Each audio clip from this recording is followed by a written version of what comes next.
পেটায় পরোটা তৈরি হচ্ছে এখন। আমরা সবাই ঘুরতে এসেছি বিষ্ণুপুর, আর এই যে পেটায় পরোটা তৈরি হচ্ছে, দেখো তোমরা।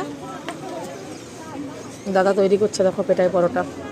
আর আমাদের সবাই যে গ্রুপ বসে গেছে এখানে এখন জল খাবার হবে বলে।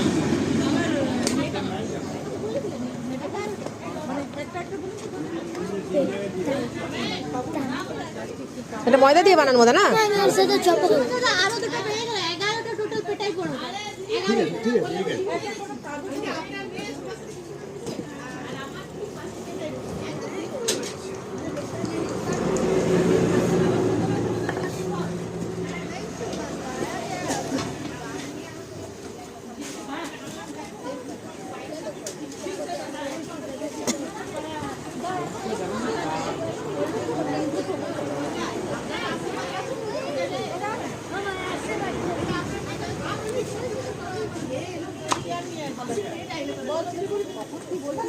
তাওয়ার মধ্যে দিয়ে দিল, দেখো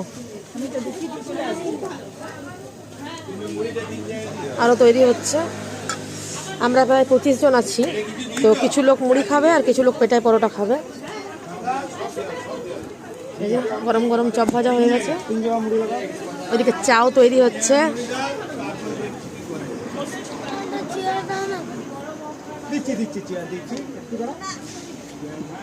আছে নতুন চেয়ার।